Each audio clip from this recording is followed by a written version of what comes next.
আলহামদুলিল্লাহ, শ্রদ্ধেয় সম্মানিত মুহতারাম হাজিরিন, প্রশংসা, গুণগান, গুণকীর্তন, আরাধনা, গবেষণা, আলোচনা, প্রেম প্রীতি, তিতিক্ষা, ভালোবাসা, মুহাব্বত সে মহান করুণাময় আল্লাহ পাকের জন্য, যিনি আমাদেরকে বড় ভালোবেসে রহম করম করে, দয়া করে, মেহেরবানি করে, অনুগ্রহ করে, অনুকম্পা করে প্রত্যেক সপ্তাহের ন্যায় এই সপ্তাহ জুমআকে আদায় করতে আসার তৌফিক দান করেছেন। একবার শুকরিয়া আদায় করি, বলে আলহামদুলিল্লাহ। তারপরে বলে দিন দরজা নবীর উপর সকলে সালাম ও দরুদ বর্ষিত হোক, সকলে বলি সাল্লাল্লাহু আলাইহি ওয়াসাল্লাম। শ্রদ্ধেয় সম্মানিত মুহতারাম হাজিরিন, আজকের বক্তব্যের আলোচ্য বিষয় হলো আখলাক, যার বাংলা মানে হলো চরিত্র। আল্লাহ তাবারক তাআলা পৃথিবীর বুকে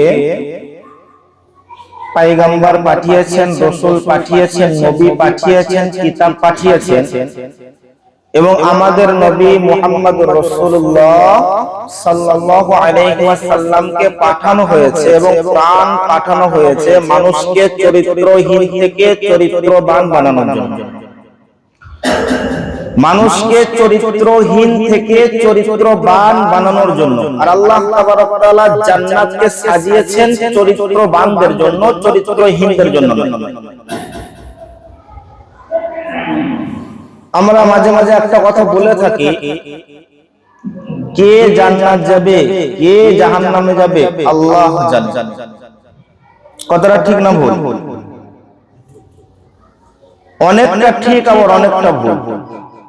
কিরকম? কে জান্নাত যাবে, কে যাবে না, দুজন জানে। কজন? এক আল্লাহ জানে, আর দুই নম্বর সে নিজে জানে। আমি কোন চরিত্রের মাল, আমি কোন কোয়ালিটির মাল, আমি কোন গ্রুপের মাল। আমি মরার পর আল্লাহ আমাকে জান্নাত দেবে না জাহান্নামে দেবে, এটা আল্লাহ জানে। আর সমাজ জানুক বা না জানুক, আমি নিজে জানি।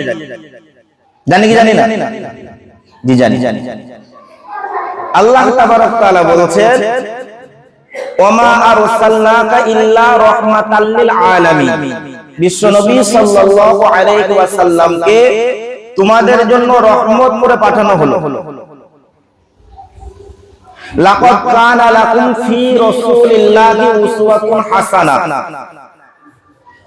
বিশ্ব নবীর মধ্যে রয়েছে তোমাদের জন্য উত্তম আদর্শ। ইন্নাকা লাআলা খুলুকিন আযীম।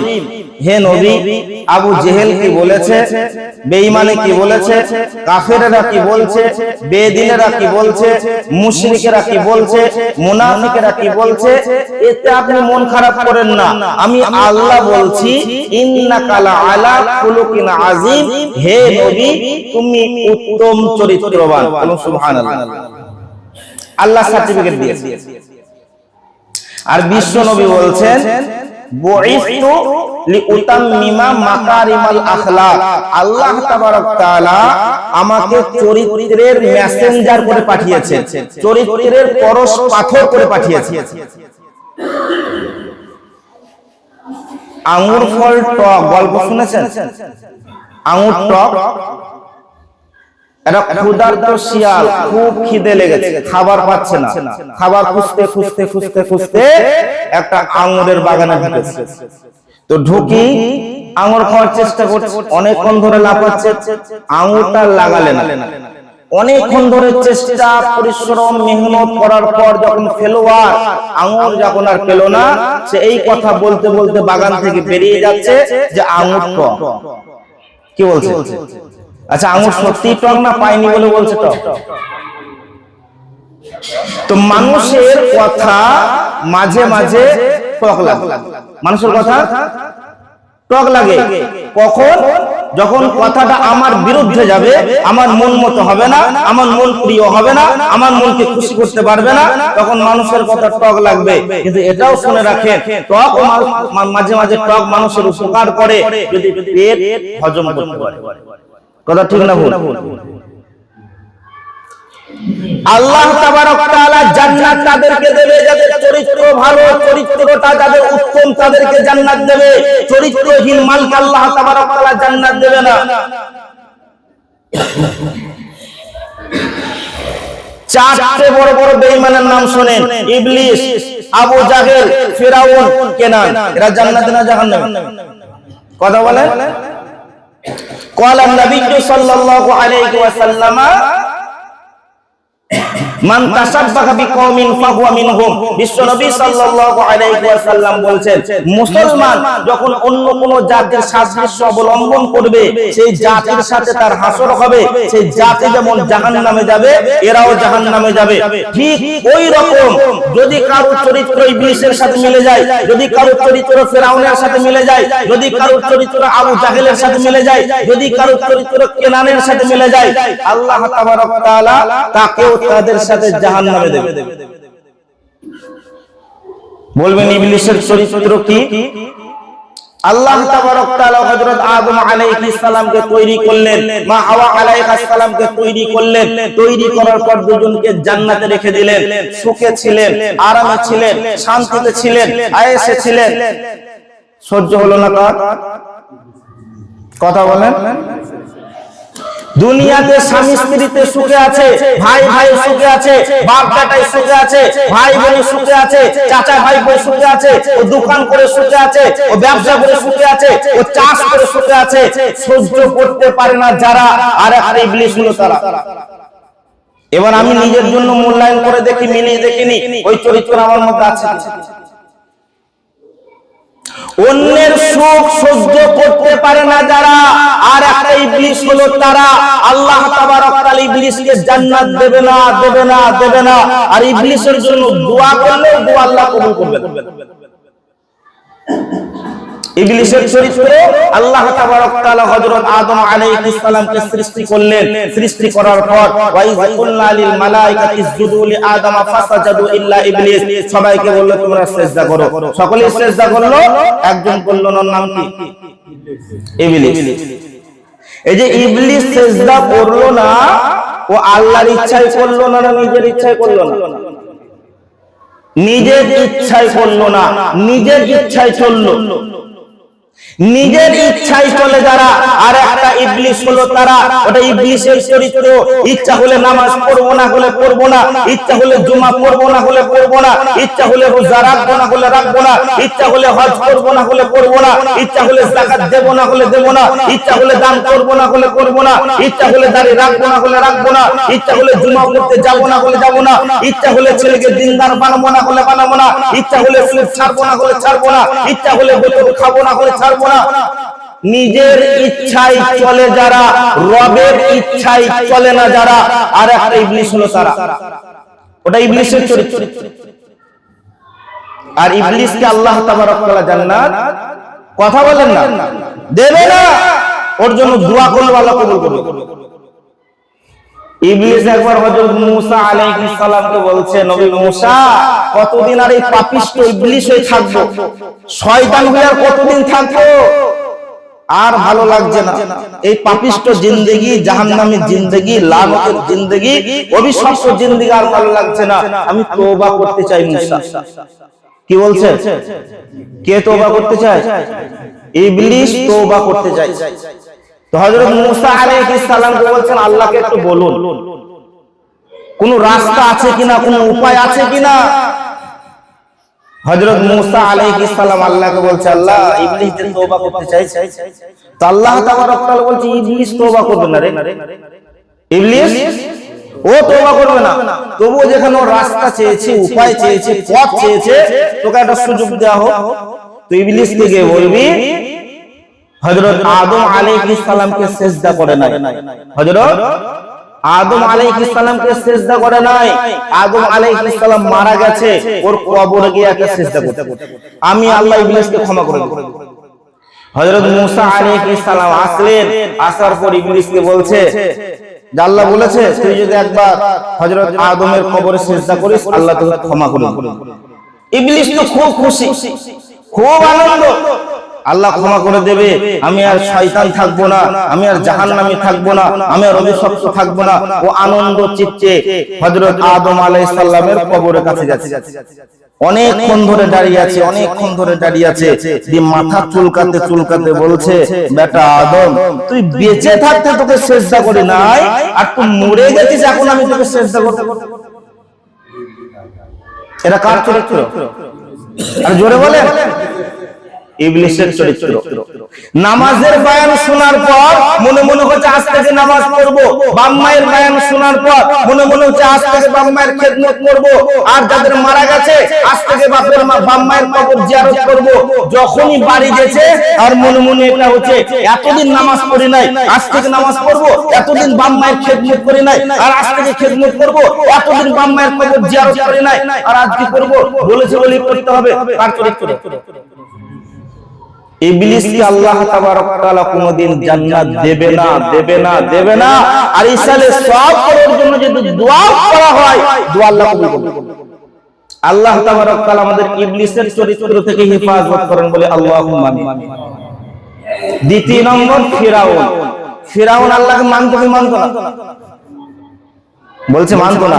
মুজিবুদ দাওয়া, ফিরাউনের জন্য এসে মুজিবুদ দাওয়া, দোয়া করলে আল্লাহ কবুল করে নিত। যেটা দোয়া করতো আল্লাহ কবুল করে নিত। আর ফিরাউন সে নিজে জানতো যে আল্লাহ বলে একজন আছে।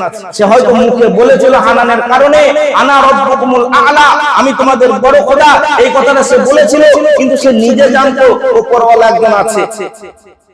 সে আল্লাহর কাছে চাইতো, যখন মুসিবতে পড়তো, যখন পেরেশানিতে পড়তো, যখন বিপদে পড়তো, যখন কোনো যন্ত্রণায় পড়তো, তখন আল্লাহর কাছে চাইতো। সুখেতে আল্লাহর কাছে চাইতো না, আর আল্লাহর হুকুম সে মানতো না। সুখেতে আল্লাহর কাছে চাইতো না, আর আল্লাহর হুকুম সে মানতো না, কিন্তু বিপদে পড়লে আল্লাহর কাছে চাইতো। আমি যখন বিপদে পড়ি তখন আল্লাহ আল্লাহ করি, আল্লাহর হুকুম মানি না, নামাজ আমি পড়ি না, রোজা আমি রাখি না, আর যখন বিপদে পড়ি তখন আল্লাহ আল্লাহ করি। ফিরাউনের চরিত্রের সাথে মিলছে কি মিলছে না? সুখের সময় ভুলে বসি তোমার কৃতজ্ঞতা, আর দুঃখের সময় ভেবে বসি তুমি ভাগ্যদাতা। ফিরাউনের চরিত্রের সাথে যদি কারোর চরিত্র মিলে যায়, ওয়াল্লাহি লিল্লাহি তাল্লাহি, তিনবার আল্লাহর কসম করে বলছি, সে জাহান্নামী, জাহান্নামী, জাহান্নামী। আল্লাহ তাবারক ওয়া তাআলা ফিরাউনের চরিত্র থেকে আমাদেরকে হেফাজত করেন বলে আল্লাহুম্মা আমিন। চলেন আবু জাহেল। আবু জাহেল জান্নাতি না জাহান্নামী? কথা বলে জাহান্নামী। কিন্তু আবু জাহেলের ঘটনা এসে, আবু জাহেল কোরআন ভালোবাসতো, কোরআন শুনতে ভালোবাসতো, কোরআন ছাড়া থাকতে পারতো না। কোরআন শোনার জন্য রাত্রি জাগরণ করে নবীজির দরবারে হাজির হয়ে যেত, দাঁড়িয়ে দাঁড়িয়ে সারা রাত্রি কোরআন শুনতো। কোরআনের জন্য তার দিল ছটফট ছটফট করতো, কোরআন ছাড়া সে থাকতে পারতো না। এখন বলবেন কোরআনকে এত ভালোবাসতো, সে কোরআন শুনতো, তারপরে সে জাহান্নামে চলে গেল? জি হ্যাঁ। কেন জানেন? সে যতদিন কোরআন শুনেছে, কোরআন থেকে মজা নেওয়ার উদ্দেশ্যে শুনেছে, কোনদিন মানার উদ্দেশ্যে শুনে নাই। কোনদিন মানার উদ্দেশ্যে শুনে নাই। ভালো করে সুৎখোরের মুসলমান শুনে রেখে দিই, 20 বছর ধরে কোরআন শুনছি, 30 বছর ধরে কোরআন শুনছি, 40 বছর ধরে কোরআন শুনছি, জুমাতে কোরআন শুনছি, জলসাতে কোরআন শুনছি, দুয়ার মজলিসে কোরআন শুনছি, তারপর আপনার পাবলিক জামাতের সাথে ভাইদের কাছ থেকে কোরআন শুনছি, মোবাইলে কোরআন শুনছি। সারা জীবন শুনলাম তো মজা নেওয়ার উদ্দেশ্যে শুনলাম, মানার উদ্দেশ্যে শুনলাম না। আমি যদি মানার উদ্দেশ্যে শুনে থাকি তো আলহামদুলিল্লাহ, আর যদি মজা নেওয়ার উদ্দেশ্যে শুনে থাকি, আমি আর আবু জেহেলের মধ্যে কোনো পার্থক্য নাই, পার্থক্য নাই, পার্থক্য নাই। আবু জেহেল যে জাহান্নামে যাবে, ওই জাহান্নামে আল্লাহ আমাকে দেবে। আল্লাহ তাবারক ওয়া তাআলা আমাদেরকে আবু জাহেলের চরিত্র থেকে হেফাজত করেন বলে আল্লাহুম্মা আমিন। আর একটা কি বলেছিলাম? কেনান। কেনান কার বেটা?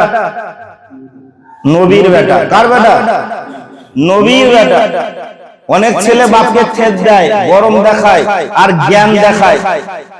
আর বাপ যদি কোনো ওসিয়ত করে, নসিহত করে, আদেশ করে, কোনো যদি নিষেধ করে, তো বাপকে বলে তুমি আমার থেকে বেশি বোঝো, তুমি আমার থেকে বেশি বোঝো। অথচ ও বাপের পিছনে তৈরি। বাপ তো সারা জীবন বাপই থাকে, বাপ সারা জীবন বাপই থাকে। পৃথিবীর বুকে এমনও বাপ আছে, পৃথিবীর বুকে এমনও বাপ আছে, পেটে বাচ্চা আসার পর ওষুধ খাই বাচ্চা নষ্ট করে দিয়েছে, তোমাকে তো নষ্ট করেনি। পৃথিবীর বুকে এমনও বাপ আছে, হসপিটালের বিছানায় বাচ্চা রেখে দিয়ে পালিয়ে এসেছে, বাচ্চা নিয়ে আসেনি, কিন্তু তোমাকে তো তা করেনি।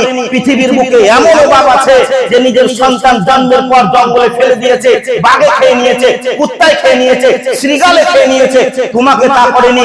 তোমার মতো বাঁদরকে মানুষ করতে গিয়ে নিজের যৌবনকে জলাঞ্জলি দিয়ে, নিজের যৌবনকে কুরবানি দিয়ে, নিজের শক্তিকে ক্ষয় করে, নিজে মেহনত করে পরিশ্রম করে আস্তে আস্তে নিজের কাছ থেকে যৌবন যেতে লেগেছে, শক্তি যেতে লেগেছে, মাইনাস যেতে লেগেছে, আর আস্তে আস্তে তুমি যৌবনে পদার্পণ করেছো, তোমার শরীরে শক্তি এসেছে।